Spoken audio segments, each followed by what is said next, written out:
अच्छा जी, आज के लेक्चर में हम डिस्कस करेंगे differential diagnosis for the physical therapy का एक topic, distinguish hip bleed from the iliopsoas bleed. ठीक है, कि हम हिप ब्लीड को इलियोसोस ब्लीड से किस तरह से डिफरेंशिएट करते हैं।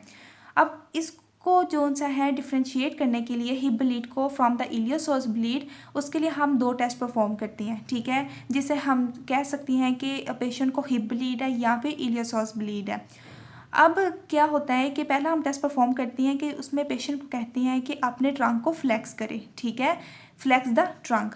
अगर ट्रंक को फ्लेक्स कर कर पेशेंट को जो है वो पेन फील होगी, ठीक है, तो इसका मतलब क्या है कि उसको इलियोसोस ब्लीड है। ठीक है, फ्लेक्स द ट्रंक, अगर पेन फेयर है, ठीक है, तो क्या होगा, presence of the iliopsoas bleed. ये टेस्ट बेसिकली किसके लिए हुआ, फिर इलियोसोस ब्लीड के लिए। अच्छा, अब हिप ब्लीड के लिए हम क्या टेस्ट परफॉर्म करते हैं कि पेशेंट को कहती हैं कि वो अपनी हिप को रोटेट करे किसी भी डायरेक्शन में। ठीक है, hip is generally rotated in the either direction. अगर हिप को रोटेट करते हुए पेशेंट को पेन स्वेयर होगी, ठीक है, स्वेयर पेन फील हो रही है, तो उसका क्या मतलब हुआ कि उसको हिप हेमरेज है या फिर हिप ब्लीड है। ठीक है, हिप को रोटेट करते हुए किसी भी डायरेक्शन में पेन अगर स्फेयर है, ठीक है, तो इसका क्या मतलब होगा, presence of the hip haemorrhage और ब्लीड। ठीक है, तो ये बेसिकली दो टेस्ट हम परफॉर्म करते हैं हिप ब्लीड को डिफ्रेंशिएट करने के लिए फ्रॉम द इलियोसोस ब्लीड। ठीक है, तो इलियोसोस ब्लीड में क्या होगा कि ट्रंक को फ्लेक्स करेंगे, अगर पेन आए तो इलियोसोस ब्लीड होगा, और हिप ब्लीड में क्या होगा कि पेशेंट को कहेंगे कि किसी भी डायरेक्शन में अपनी हिप को रोटेट करें, पेन फील होगी तो क्या होगा कि वो हिप ब्लीड होगा। ठीक है, अच्छा, अब इस केस में क्या होता है कि कुछ कॉम्प्लिकेशंस आती हैं। ठीक है, अब कॉम्प्लिकेशंस क्या होंगी वो अब हम डिस्कस करते हैं। हमने ये तो देख लिया कि हिप ब्लीड को डिफ्रेंशिएट करने के लिए इलियोसोस ब्लीड से हम कौन कौन से टेस्ट परफॉर्म करते हैं। ठीक है, अच्छा, अब इन केसेस में हमारे पास कॉम्प्लिकेशंस क्या आती हैं, ठीक है, तो वो हम इसमें अब डिस्कस करते हैं।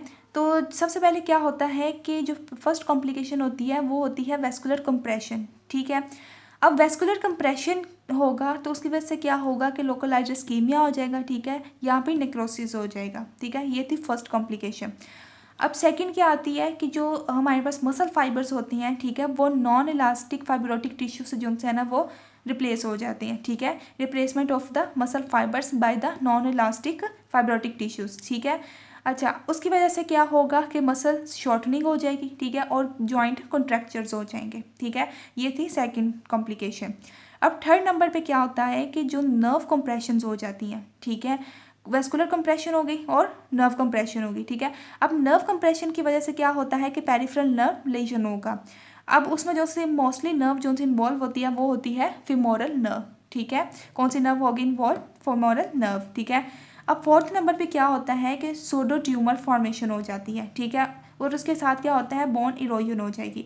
अब बोन इरोजन का होता है कि बोन डिस्ट्रक्शन हो जाती है। ठीक है, और सूडो ट्यूमर जो सा होते हैं वो बेसिकली फॉल्स ट्यूमर भी उसे बोलते हैं। ठीक है, तो क्या होगा, pseudo tumour formation with the bone erosion. ठीक है, तो ये थी कॉम्प्लिकेशंस जो हिप ब्लीड और इलियोसोस ब्लीड में आती हैं पेशेंट्स को। वो क्या क्या होंगी, वेस्कुलर कंप्रेशन होगा। ठीक है, उसके बाद क्या होगा कि मसल जो फाइबर जोन से है वो नॉन इलास्टिक फाइब्रोटिक टिश्यू से जो से रिप्लेस हो जाएंगे, और उसकी वजह से क्या होगा, मसल शॉर्टनिंग होगी, जॉइंट कॉन्ट्रैक्चर्स होंगे। ठीक है, और थर्ड नंबर पे क्या था कि नर्व कंप्रेशन हो रहा है जिसकी वजह से पेरिफेरल नर्व लेजन होगी, और मोस्टली जो नर्व इन्वॉल्व होगी वो होती है फिमोरल नर्व। ठीक है, और इसके अलावा क्या होता है फोर्थ नंबर पे कि सूडो ट्यूमर फॉर्मेशन हो जाएगी बोन इरोजन्स के साथ। ठीक है, तो ये था hip bleed distinguish from the iliopsoas bleed.